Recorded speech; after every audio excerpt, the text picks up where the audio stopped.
Walaupun berdepan dengan pandemik COVID-19, namun persidangan APEC 2020 masih lagi diteruskan dan itu harapan oleh Amat Berhormat Tan Sri Muhyiddin Yassin dalam penerusan kepada APEC Malaysia sebagai tuan rumah. Kita meneruskan persidangan secara dalam talian dan untuk segmen kali ini kita bercerita tentang visi APEC Pasca 2020. Ya, bersama kita pagi ini tetamu kita Datuk Muhammad Nur bin Yaakob, Profesor Ajung UKM. Assalamualaikum, selamat pagi Datuk. Waalaikumsalam. Terima kasih Datuk kerana bersama kami dalam Sambung Indonesia pada pagi ini. Sudah semestinya pengalaman luas Datuk penglibatan dalam APEC dan juga terlibat secara langsung dalam gagasan idea di bawah APEC.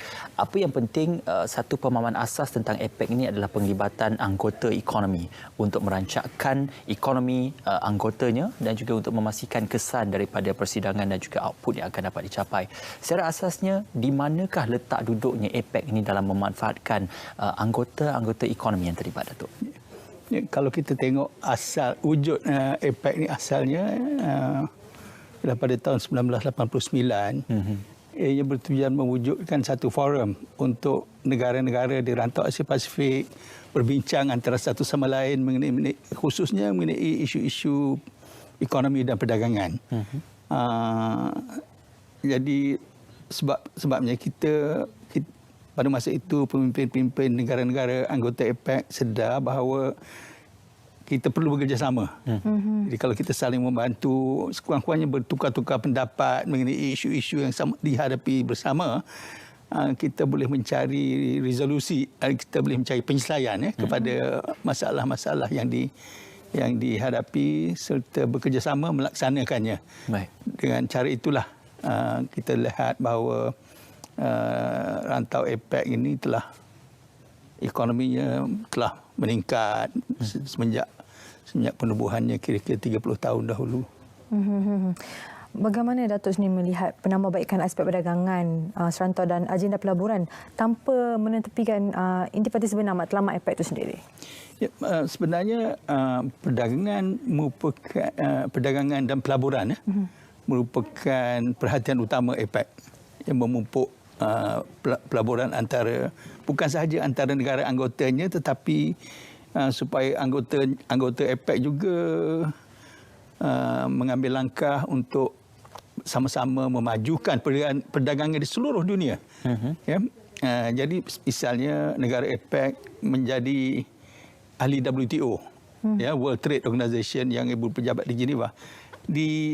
Dalam secara kerjasama antara negara-negara APEC ni mereka berusaha untuk menyokong langkah-langkah APEC untuk langkah-langkah WTO untuk memajukan perdagangan dunia. Ya. Selain pada itu, APEC juga memupuk aliran pelaburan, investment dengan cara melihat pada apakah rintangan-rintangan yang ada bagi pelaburan asing memasuki rantau APEC misalnya. Dan bila ada pelaburan masuk ke dalam rantau APEC itu, kita dapat janakan peluang pekerjaan dan juga teknologi dapat dimasukkan ke negara-negara anggota APEC. Dengan itu menambahkan kemakmuran pekerja-pekerja kita pun mendapat manfaat daripada APEC selain daripada perkongsian teknologi yang kita sama-sama merasai. Okey. Kalau kita lihat kepada amalan ekonomi antarabangsa, Datuk, ya, sudah pasti kita ada beberapa zon kerjasama ekonomi yang cukup prolifik seperti Eurozone ataupun ASEAN tambah 3 yang memberikan satu pemahaman yang jelas tentang komitmen negara-negara anggota dalam mendapat manfaat daripada kerjasama ekonomi dalam zon ekonomi yang ditetapkan. Tetapi apa perbezaan antara APEC ini dengan zon ekonomi yang sudah pun mendasari transaksi dagangan ekonomi sebelum ini, Datuk? Ya. APEC ni keistimewaan dia lebih merupakan forum untuk berbincang, untuk bertukar-tukar pandangan tanpa ada perjanjian khusus antara anggota-anggotanya. Misalnya kalau AFTA kita ada perjanjian ASEAN, ya. Kalau WTO ada perjanjian dia. RCEP baru saja negara anggota menandatangani perjanjian. Maksudnya ada formal agreement, ya. APEC ni dia bersuarat. Misalnya tahun ini Malaysia menjadi tuan rumah kita menjadi tuan rumah kepada kira-kira 100 mesyuarat sepanjang tahun. Sepanjang tahun 2002 untuk membincang perkara-perkara di bawah agenda APEC tu. Dan bila kita mengambil bahagian, negara anggota APEC mengambil bahagian dalam mesyuarat APEC tu, kita mendengar ideas, inovatif ideas daripada negara lain, pengalaman negara lain. So kita belajar antara satu sama lain ya untuk memajukan ekonomi masing-masing ya. Sudah tentunya bila kita berinteraksi dengan cara itu, kita tidak ada binding commitment. Kalau macam WTO ke RCEP ke ada binding commitment. Tarif perdagangan kena dikurangkan sebanyak ni. Yang langkah-langkah bukan tarif akan dikurangkan begini. Tapi APEC kita adalah konsensusnya, kita akan buat gitu, akan buat begini, tapi tidak ada binding commitment antara anggotanya. Jadi dengan cara itu, the advantage-nya lah, kelebihannya, bila tak ada binding commitment ni, negara-negara seperti Malaysia, negara-negara membangun, lebih bersedia, lebih terbuka untuk menyertai perbincangan-perbincangan tu, meluahkan apa-apa pandangan atau cadangan mereka dan juga masalah-masalah yang mereka hadapi. Ya. Dengan cara itu, itulah kita belah. Misalnya, walaupun kita tidak ada perjanjian perdagangan sendiri, APEC telah berbincang secara non-binding itu macam mana kita nak, apakah ciri-ciri suatu perjanjian perdagangan serantau yang ideal misalnya. Jadi negara-negara anggota akan belajar daripada model yang kita hadapi, yang kita telah bangunkan itu, yang kita persetujui itu, dan menggunakannya bila merundingkan perjanjian-perjanjian zon bebas seperti RCEP gitu ni. Tapi APEC sendiri it's non-binding. Non-binding. Cumanya walaupun non-binding, sebab pada hujung tiap tahun tu ketua-ketua kerajaan APEC akan bermesyuarat. Mereka akan tengok apakah kemajuan yang telah dicapai sepanjang tahun tu, dan mereka akan memberi arahan-arahan kepada pegawai-pegawai dan sebagainya. Okey, ini kami setuju, ini kami tak setuju, ini please pursue further, begitulah ya. Jadi walaupun tak ada tanda tangan secara undang-undang, tapi sebab oleh kerana ketua-ketua kerajaan APEC mengambil bahagian pada hujung tahun tu dan memberi arahan, jadi pegawai-pegawai mestilah mencuba sedaya upayalah untuk melaksanakan arahan-arahan. So yang saya nak jelaskan, walaupun pada sebelah pihaknya tidak ada binding commitment, tapi oleh kerana penglibatan ketua-ketua kerajaan pada setiap hujung tahun tu, macam kita pada hari Jumaat ni kan, APEC leaders akan bermesyuarat. So daripada situ akan adalah susulannya. Tidaklah kata because it's non-binding, tak apalah, kita tak payah buat apa. Komitmen tu tetap ada. Yalah, tapi tidak non-binding. Dan kalau kita lihat APEC ini mempunyai 3 tonggak utama, itu menjadikan rangka utamanya ialah pembentukan visi pasca 2022 untuk kerjasama ekonomi Asia Pasifik, dan salah satunya ialah digitalisasi. Bagaimanakah bidang utama ini akan mengukuhkan lagi perkembangan dan kesediaan sumber manusia untuk era digital sekarang ini? Ya, seperti kita tahu sekarang ini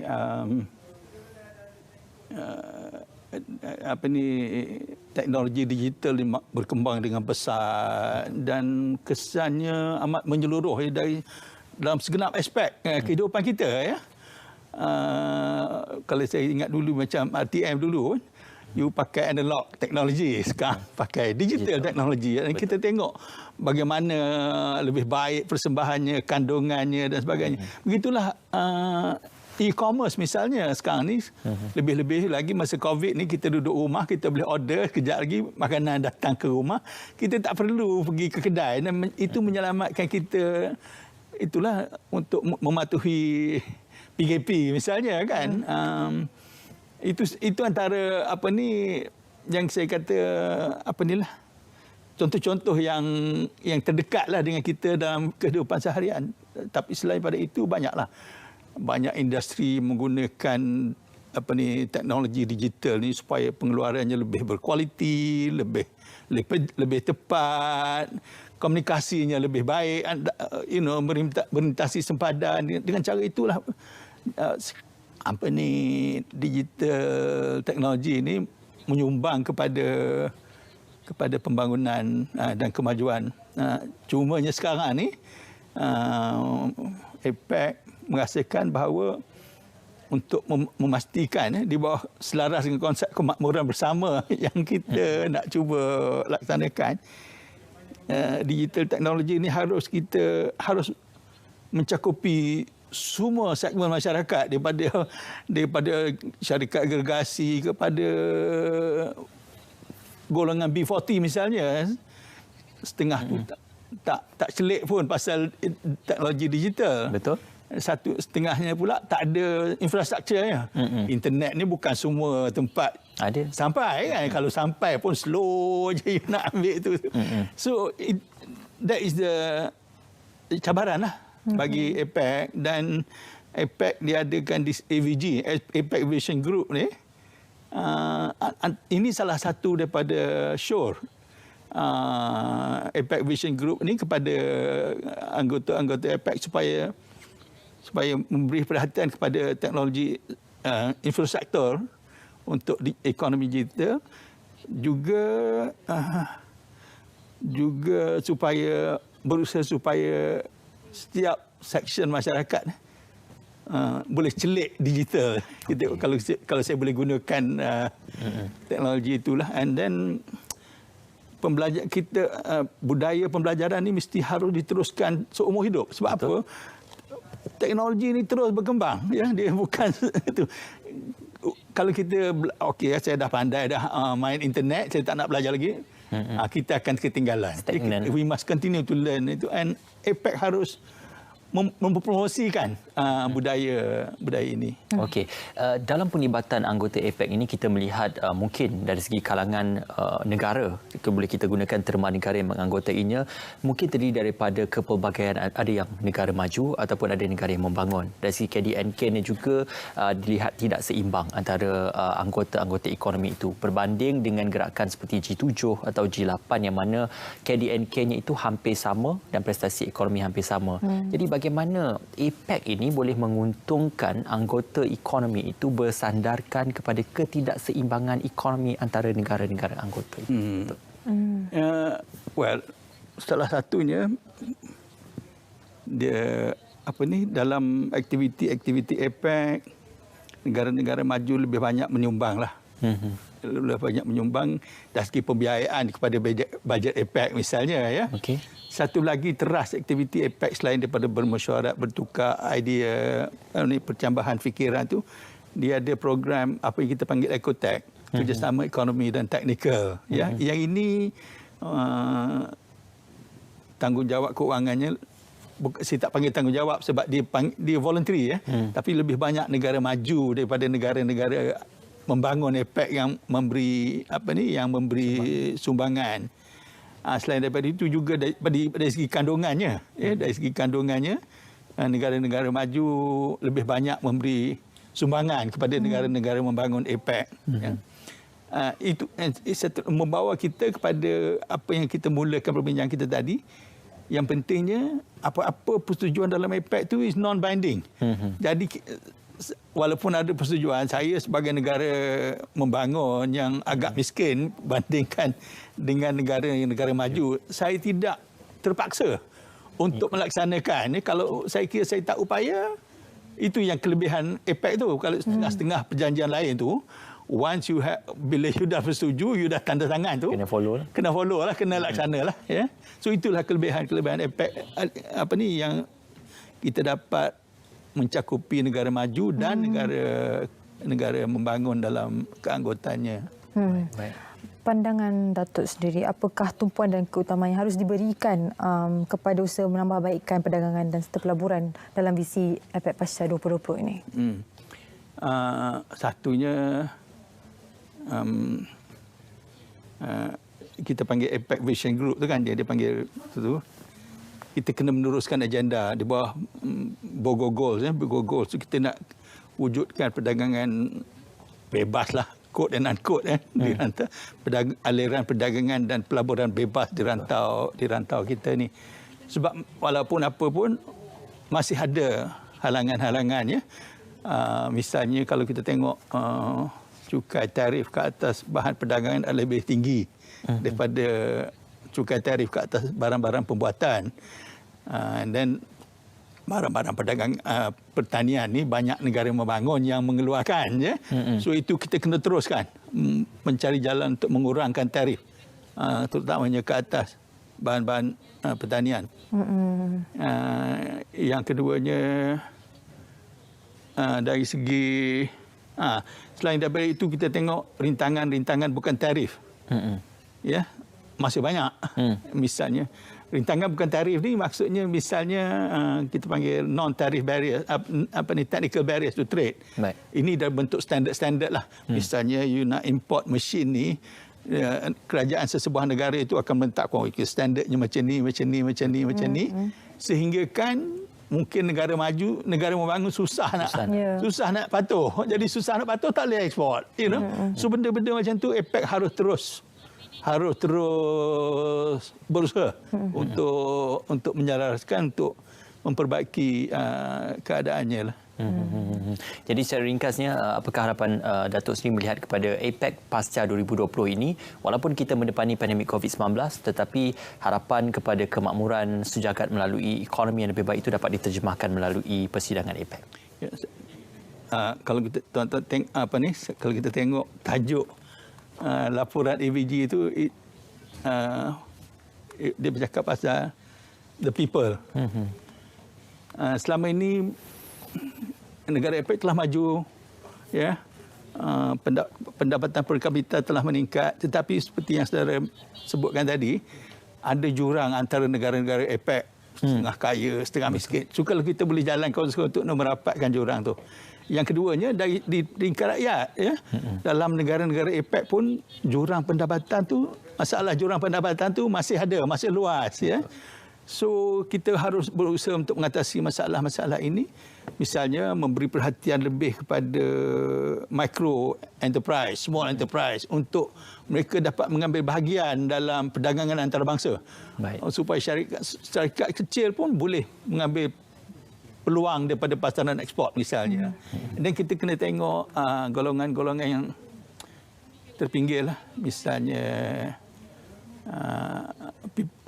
yang kelainan upaya, kan, golongan kelainan upaya, golongan tua misalnya.